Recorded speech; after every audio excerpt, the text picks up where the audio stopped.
57-yard touchdown run by the magical quarterback, Lamar Jackson. Big Keith Trailer, look at him rumble.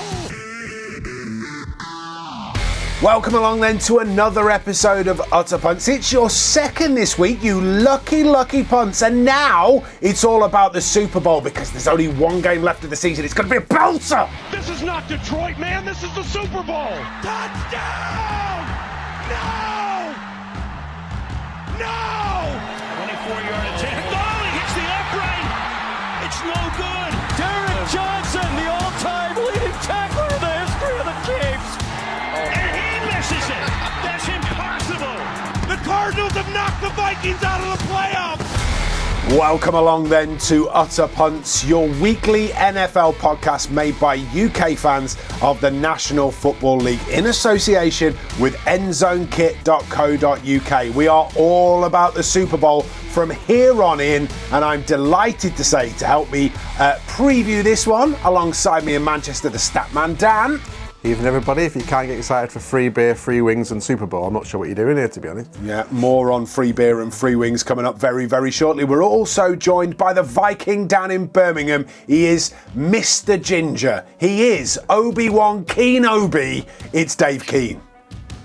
I'll take all of that happily. I'm coming north soon. I don't really like it up there, but it'd be nice to see you all, I guess. Coming north. I love that. It's an hour away.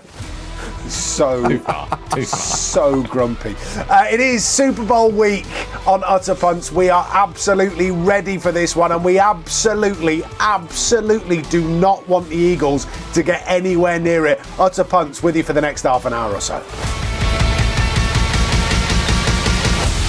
Anybody but the Eagles, please. Anybody but the Eagles. You surprised me. I thought you'd be cheering them on. They've been your team most of the year. Well, your third team behind the Giants and the Bears. Yeah, and let's address the elephant in the room straight away, shall we? Produce the bell. Oh, yes, I'll take it immediately. Sensational behaviour. The rumours precede you, Bell. No, I am wearing here a lovely Khalil Mack number 52, because I lost the game for the Conference Championships weekend where we did a mini draft and we gave points and I performed horribly. Close, so therefore, I've had to wear a shirt of her. And for anybody that's listened to the podcast for any length of time, you'll know that these two seem to think that the Bears are my second team, which really gets my goat. And just to prove it, they've decided to put me in a Khalil Mack shirt for the entire programme. If you're not a Bears fan secretly, then why have you got a cap as well? Huh? I don't want to wear a cap. Come on. I don't want to. Don't make the rules. I thought this was a shirt of her. I didn't think this was apparel of her. San Francisco 49ers offense last week. Yeah, that was my fault. Gear of lack of cheer, mate. Yeah. But all right, I'll take it because I performed appallingly. Yeah. Well, you didn't. Your players did. Let you down. yeah, we think they're your first team and you pretend to be a Giants fan for a bit of glory hunting. Yeah, well, we all know that I love Jake Fromm.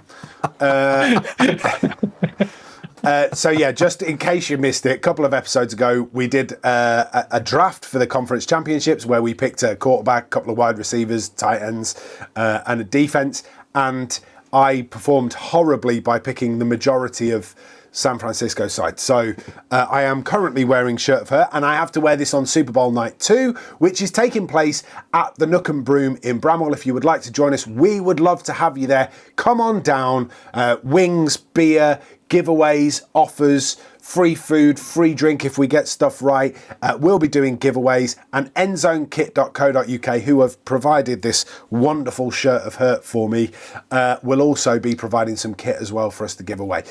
You have got plenty of time, if you're quick, to get on the endzonekit.co.uk website and get yourself some apparel ordered ahead of Super Bowl weekend, especially if you are an Eagles fan or a Chiefs fan. Then you could jump on there and find some really decent gear to sort of rock your style whilst you're supporting your team. Because they've made the Super Bowl as well. So with their offer is that you get 20% off Chiefs and Eagles gear now. That is mint. Look at this. And you'd get 15% off with Utter Punts as well. So you would get 35% off anything. So this is some of the gear that we're giving away. So you can see that wonderful snapback, that Eagles snapback. That's really nice, especially if you're an Eagles fan. Yeah, it's the camo. It's the Salute Service one. It's cool. Yeah. Do you leave the stickers on those? Did you take them off? No. Do you? Yeah. I thought you used to leave them on, and now if you leave them on, also don't do that. You definitely don't do that. These NFC Champions beanies with the Eagles crest on. You can have that back straight away. Thank you very much indeed. Don't hold on to that for too. Don't take it out of the bag. There's no need. We'll just show it through. Otherwise, it's going to be nice little Chiefs. Nice Chiefs cap there. Chiefs cap. Very nice cap. There you go. So good work. All official NFL gear that as well. These are the kind of things that we're going to be giving away at the Nook and Broom in Bramall on Super Bowl night. So come down, enjoy yourself, have a couple of drinks on us, have some free wings on us. There's all sorts going on, Dan. Yeah. So if you as you go in the bar at any point, if you want a free can of Camden Ale, you can just go to the bar and say Camden Ale, please. I'm here with the Utter Punts, and you'll get a free drink. At half time, if you're hungry and peckish, we will be. You can say Utter Wings to the barman, and he will bring you 5 free chicken wings. I mean, you couldn't ask for much more than passwords. that. Free beer, free wings, and all because you listen to Utter Punts. Come on down, would be really, really great to see you. The reason for your bonus podcast this week, you've had that already. That was the Utter Punts Awards. I hope you really, really enjoyed that one. The reason for doing a second one is that it's Super Bowl week, and we've got to preview the game, and it's going to be really interesting because I think if we had 2 teams at full strength, this would be a little more easy to figure out than what we've currently got, which is 2 teams that are not at full strength. So what we'll do is we'll get an overview from Dan, an overview from Dave, and then we'll sort of dig down a little deeper into both of those teams. So overall, Dan, how do you see the Super Bowl going? It's tricky because I think you've got the best team, or the best regular season team that there's been for a few years against the best player in the league. And I think in most sports, the team would win out. In NFL, when that player is in the most important position on the field, it can balance things out. And Mahomes is undoubtedly, I think, the best player in the league. So I've tossed and turned over it. I've gone from thinking the Eagles will absolutely walk all over them, they're bigger, they're stronger, to now sort of thinking that the Chiefs, if they can stay in the game, will wear that defense and those big guys down, and they'll start being able to move the ball. Really impressed with Kansas City. Against the Bengals, I think they surprised a few people. Their defense really showed what it was. It had been rounded into form. I worry that they will not be able to move the big guys at the Eagles' front and get pressure on Hurts. But I think all they've really got to do is stop the run game. Haven't been that impressed with Jalen Hurts throwing the ball since he's come back from his injury. I think some of the attempts he made in the Niners game were poor. They were certainly underpowered. He has had a couple more weeks rest, but he's going to have to find some passes at some point against the Spagnuolo defense that will try and stop the run. So for me, I'm leaning towards the Chiefs. I think I prefer the Chiefs to win. I think if the Chiefs win, it will be an absolute belter. I think if the Eagles win, it could be a bit of a one-sided match. So for me, I think Mahomes will move around enough to wear down the Eagles' front and escape the pressure. He's an elusive quarterback, Patrick Mahomes. He's hard to sack, and he's a bit of a heartbreaker because you get close to him and he'll find the pass. And it demoralises people having to keep walking back and walking back and walking back. Or the seam, which is even worse, isn't it? Is that you think that you've got him and then all of a sudden he wriggles between two of you and does 10 yards on his own. Dave, how do you see it going? I understand the Chiefs made it. Who else made the game? It's the always lampposts. sunny in Philadelphia. Yeah, sorry, I must have been asleep for that. I didn't realise they got there. I'm hoping the Chiefs win. Look, I think it, as a journalist, I find this quite a difficult thing to do. I'd like to be balanced about my approach, but actually, do you know what? Come on, Chiefs, don't let us down. Please don't let the Eagles win. I mean, look, if the Eagles win it, fair play. Like, they've got an excellent roster.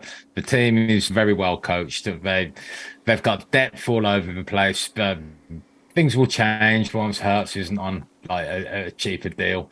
But essentially, they're still the Eagles. And even if they win the Super Bowl, we all know that they cheated. I thought they cheated. Dave, Why did they cheat? No, wait, don't go into it. Just wait 1 sec, because I feel that you've been far too reasonable, and I think this would be a perfect opportunity for you to launch into like a Bill Burr style rant about all of the things that are actually really bothering you about this game. So I'm opening the floor up to you, and I just want you to vent your fury. I don't want you to worry about any colourful language. I'll get producer Bell to all beat that all out in the edit. I just want you to go to town about the things that are bothering you in a Bill Burr fashion. He's ginger as well. He's yeah, good guy, Bill Burr. But basically, the people of Philadelphia are ignorant. Their local dish is the Philly cheesesteak. I've had one there; it wasn't very good. I've had them in New York; they were far better, far tastier. It's almost as though if you are in Philadelphia, you lose all taste, class, and any sense of real reality or purpose. If there were a ground zero for a zombie apocalypse and it broke out in Philadelphia, no one would notice. It would take that long for anyone to actually notice there was a difference in terms of what was going on there. It might have already happened. I don't know, because I don't really want to pay any attention to Philadelphia.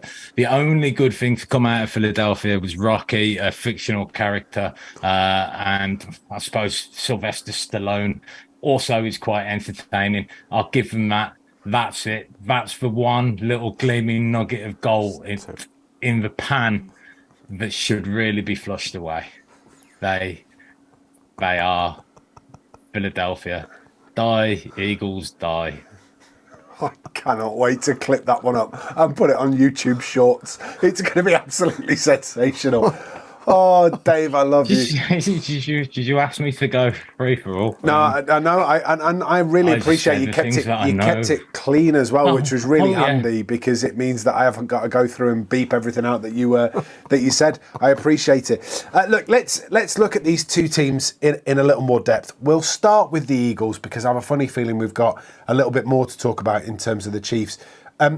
I thought the point that Dan made about Jalen Hurts is an interesting one because since he's come back from his injury, he hasn't looked like the player that he looked like at the beginning of the season. He doesn't look like he's got the range of passing that he's had. He doesn't look like the movement's quite where it was at the beginning of the season, Dave. He seems potentially a weak link that could be exploited. If they can get to him, yeah. And one of the things that didn't seem to be impacted too much was his ability to move.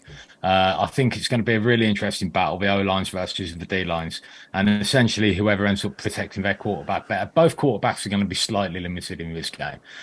Hurts seems to be more limited with his non-throwing shoulder. They keep saying non-throwing shoulder, which makes me suspect it might not be his non-throwing shoulder. You never really want to give too much away. Suspicious nature of yours, Dave, that is. Yeah, probably. Plus, it's the Eagles, and because they're from Philadelphia, they probably lie. Hey! I actually like you, Philadelphia, but you always rip the people that you like more than the people that you hate. Hey, honest. Oh dear! But no, in all honesty, Jalen Hurts has shown an awful lot of character. He's clearly a very charismatic young man who apparently can get away with being a quarterback despite any ability to hold a tune. I'm someone who's tone deaf, and dude, don't let anyone pressure you into singing ever again. For your own good, for the good of all those around you. It wasn't funny. It was a car crash. Don't do what they tell you to do just because you're on TV. It's not worth it. That's fair. What about the Eagles and Jalen Hurts, Dan? I mean, the knock on the Eagles all year has been that they had the second easiest strength of schedule, and which why at the start of the season we said they were going to have a good year because they had an easier schedule. I don't really go into that too much. In the NFL, you never play the same teams as everybody else. There's always a difference. What's impressed me with the Eagles is that they haven't just beaten teams, they've absolutely smashed them. So a really, really good team destroys an average team, it destroys a bad team, and they've done that week in, week out, until they started getting injured towards the end of the season. So I'm not going into that. I'm also not going to pay too much homage to the fact that they've had an easy run in the playoffs. The Giants didn't really turn up against them, so Hurts didn't really need to throw the ball much because they had the game fully in control. And against the 49ers, I know we're saying the 49ers pass rush didn't quite get to Hurts enough, but they were gassed. They were on the field far too often, the 49ers defense. because they were handing the ball off 3 times in punting.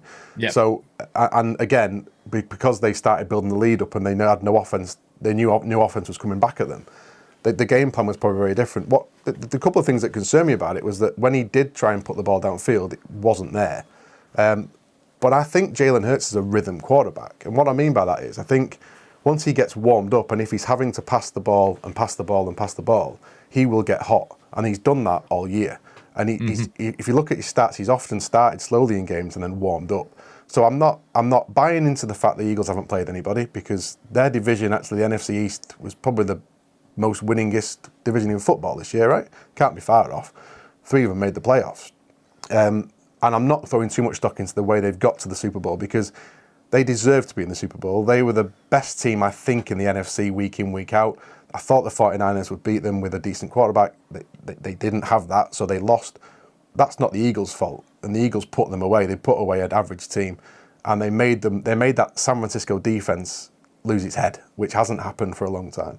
So for me, I think the Eagles are a strong team. I think they're a very strong team. I think their game plan sets up well here. They're a bigger, badder version of the Ravens. That's what they are. They've got some more weapons on the outside. So their style of play, I like, and I think what we'll see here is, I think if we underestimate the Eagles, I think you're in trouble.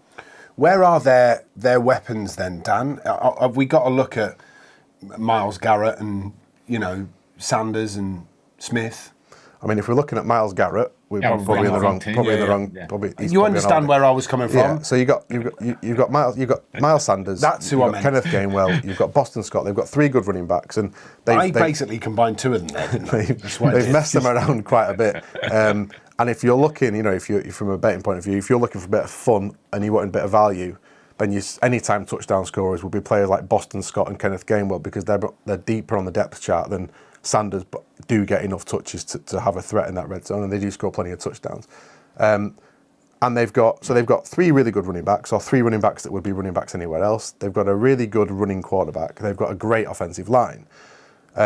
That's their strength, is their line. So they can pretty much do what they want when they want to do it.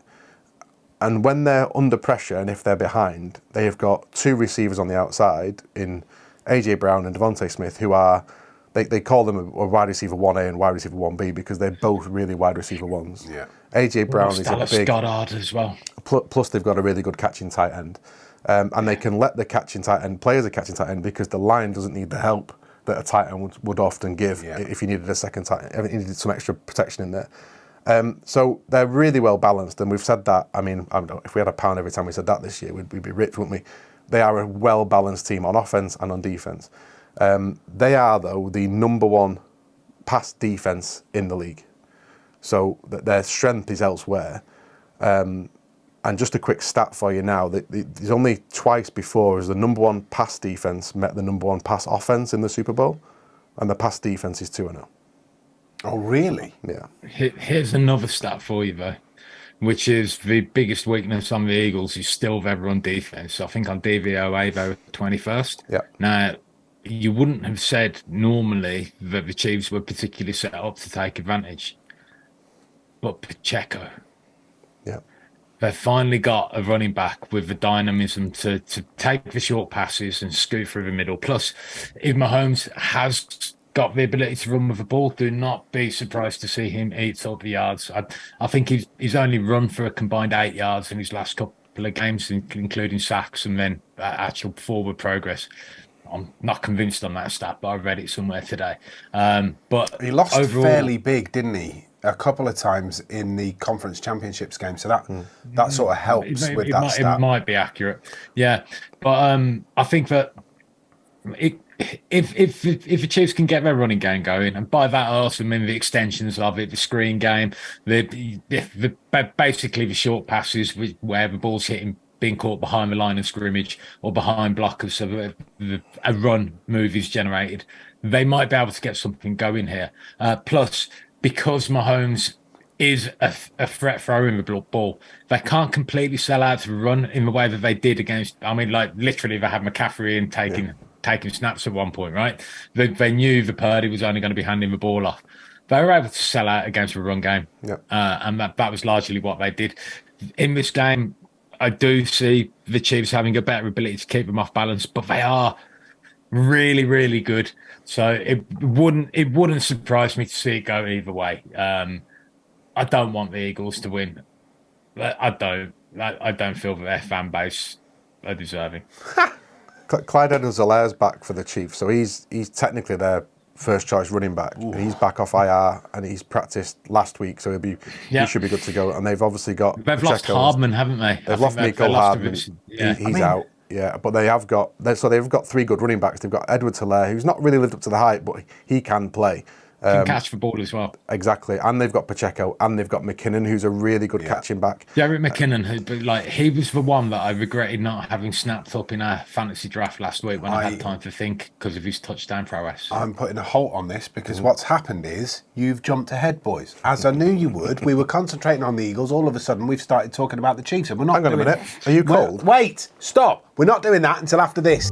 Utter Punts is proudly sponsored by one of the best kit suppliers out there, Endzone Kit. Endzone is a transatlantic company whose mission is to make finding kit a little bit easier and a little bit more affordable so you can represent your favourite American sports teams. Whether you're looking for NFL, college football, baseball, hockey or basketball memorabilia, Endzone's got you covered. With sizes from newborn up to 3XL, anyone can find something at endzonekit.co.uk. And one of the things that we love is that they have a whole range of retro and pre-loved gear so you can rock your vintage style while supporting your team. So why not head to endzonekit.co.uk and find yourself a bargain. And because you listen to Utter Punts, you can have a 15% discount at checkout when you use the code PUNTS. endzonekit.co.uk, the place to go for your American sports kit. It'd be really good to see some of the stuff that endzonekit.co.uk is sending our way for Super Bowl night. Don't forget, we'll be at the Nook and Broom in Bramwell. I believe they've got another gift for me, Dan. Yeah, you're looking a bit cold there, so I was just wondering really if you should cold in this well-lit small bedroom. Nice and warm. Yeah, it's a bear's scoff, isn't it? That's what it is. It's very, very warm in here already. So we've had a look at the Eagles. That looks like lovely, Liam. Absolutely lovely. You wearing that at the Super Bowl party, are you? It's not itchy at all, Dave. It's very thick. Not at all. I will commit to wearing the shirt on Super Bowl night. Freedom, free wings. And I will listen to offers to wear any further garb close to the time. We've dealt with the Philadelphia Eagles. We'd started to deal with the Chiefs because you two can't keep your powder dry. Always going off too early, the pair of you. So instead, let's rewind and we'll start with the Chiefs again because we spoke about Jalen Hurts when we talked about the Eagles, but we can't talk about the Chiefs without talking about Patrick Mahomes because he is singularly the greatest weapon, offensive weapon in the NFL at the moment. His ability is off the charts good. He seems to be getting better and better. The big question is, Dave, is he going to be fit enough to do what he needs to do against the Eagles? Yes. Yeah, he will be because the injury that he had does get better over time. He'll have had 2 weeks off. He's going to be in much better shape than he was for the last game. And basically, yeah, I wouldn't worry too much about him. He's also said that he's going to do everything that he physically can do to help them to win the game. I think, what he did last week shouldn't have been possible. It was. He's done it twice now. The guy's built different. He's just an exceptional athlete and also quite smart. So incredibly scary proposition. It's not outside the realms of possibility, and I don't know what the laws are in the NFL around medical treatments for injuries, but certainly for a big game like this, there is the possibility of, hydrocortisone injections in joints to make sure that you're fit and ready to go, painkilling injections, painkillers, all of those kind of things that can make sure that he can play through it. I mean, he's 2 weeks further on, Dan, than he was when he played in the Conference Championships game, and you'd like to think that he's going to be in in better fettle to face the Eagles. Why anyone would pick against Patrick Mahomes at home in a playoff game was beyond me a couple of weeks ago. But there we are. When he started, because he was injured. Was he? So when he started the game, he didn't look injured, did he? So we got to about 2 quarters in before he took a bit of a hit, and actually it wasn't a hit. He threw the ball off balance and landed on his bad ankle, and you could see it sort of jarred him, and it sort of woke up the injury. And from that point on, he did limp. He did win the game on a scramble, by the way, on one leg. So exactly. I think he'll be fine. I don't think there's any issue with him. And this year, he's got a decent offensive line in front of him. When they played the Bucks, he was scrambled for his life. I think he ran something like 500 yards, did he, in that game against the Bucks, because they had no offensive line. Well, they have got an offensive line this time. What they haven't got is any offensive weapons, and that's my concern over them. That as good as he is, he's likely throwing the ball to Sky Moore and Danny Gray. Now, with all due respect, is Tony? Yeah, but with Tony, I think they'll use Tony out of the backfield. I don't think Tony is and he's also made of glass. Four options out of the backfield. It does. At that point, that can kind of sell out against the run, the Eagles. They need to be hitting someone downfield. And you're right with that Hardman, maybe Juju Smith-Schuster. Well, Marcus Valdes-Scantling had a great game against the Bengals, but he is so inconsistent. There's a reason he doesn't play in Green Bay anymore, and that's because Rodgers got bored of him being inconsistent. So it might work out okay. It is Patrick Mahomes, and if anyone can put the ball where it needs to be as often as he needs to put it there, I wouldn't pick anybody over him. I just think that the Eagles are probably going to have too much, and defending players like Danny Gray and Sky Moore is fairly straightforward for them. And I think the only way the Chiefs win this game is if they are moving the ball as a short passing game, as if it's the run game, and they're getting 4 yards, 4 yards, 4 yards, and they just wear this Eagles defense down. That's the only way they win this game, because I don't think they've got enough weapons to hurt the Eagles deep and often enough. I'd agree. But I think they can do it. Yeah. Because of the weapons they've got out of the backfield, because of the way that Mahomes can deliver a shovel pass from nowhere. He's not constrained by the traditional quarterback throw mechanisms. That's what means he can consistently deliver downfield, even though he's suddenly throwing off awkward angles, because he could always do that. He's been able to throw off 1 foot since he got in the league. He's going to be leaving it all out there. Here's a prop bet, if you can get it. Patrick Mahomes to have a no-look completion. Interesting. Well, speaking of prop bets, one of the things that we were thinking about doing on the day of the Super Bowl, once we're all together, is we're going to try and get some of those prop bets together for you. Really short podcast, just sort of 5 or 6 minutes of us listing what our favourite prop bets are and getting them out there for you. So keep an ear out for that as we get closer to Super Bowl night. We will try and get that sorted for you once we get Dave up the M6 to South Manchester. What was the stat about the pass offence and pass defence that you gave out before? So the Eagles are the number 1 pass defence in the league, and the Chiefs are the number 1 pass offence in the league. And only twice with no offensive options. Well, no, that's just their record this season when they have had. So they've had players like Tony, they've had players like Smith-Schuster, they've had players like Hardman. They're just all injured now. They all get injured against the Bengals.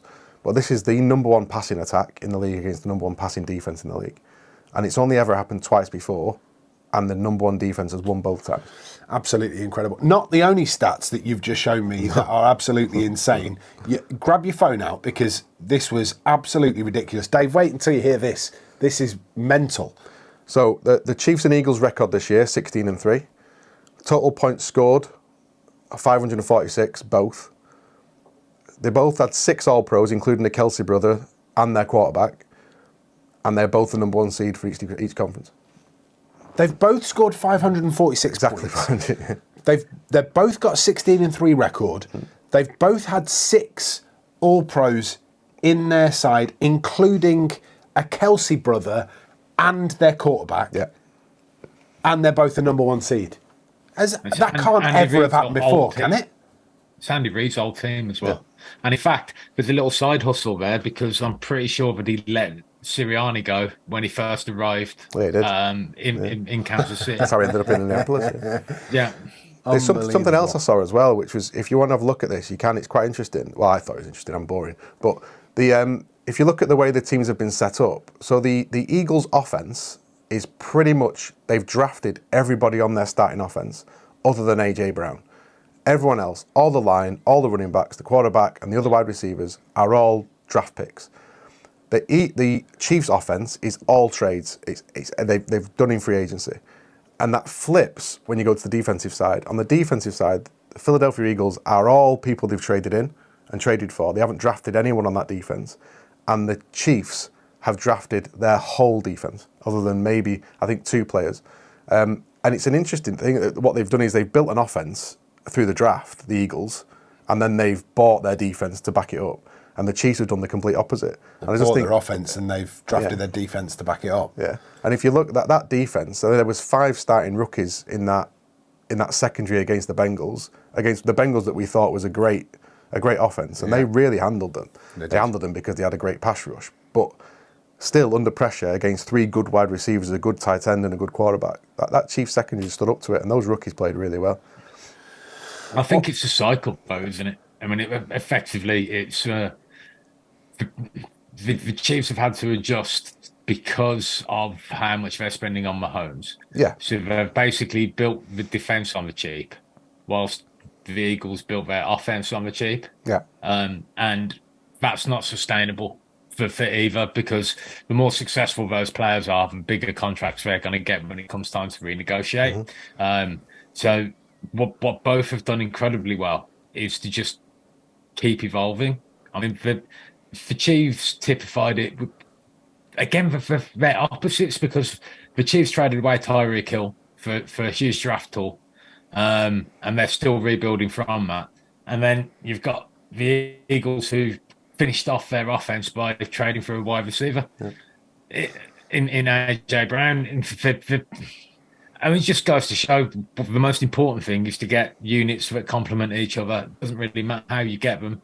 And the game is to stay under the cap. And the teams that do that and have enough ability to go and get the free agents that they need because they've stayed in control of their spending, they're the ones who go and be successful year in, year out.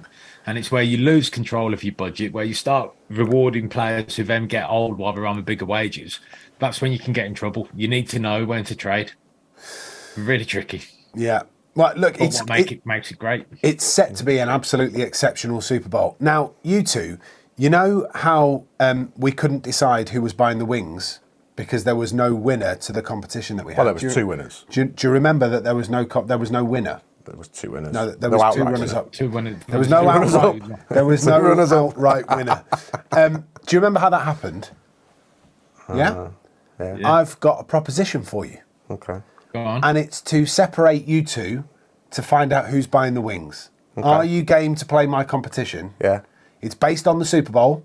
Good. Yeah. Producer Andy Bell's going to take some notes here to make sure that we've got all of these predictions written down. Okay. Are these predictions that I need to be right on? Have you got a computer in front of you, first of all? Cheat. Yeah, no Google allowed. Yes, I have a computer. No Google allowed. Has he got a computer in front of him? You can tell which one of us is technically minded, can't you? And it's not LAN over here. Right, that's an in-joke. Nobody will get it. Doesn't matter. I'm going to give you 5 categories. Okay. You have to make a prediction in each of those 5 categories. Yeah.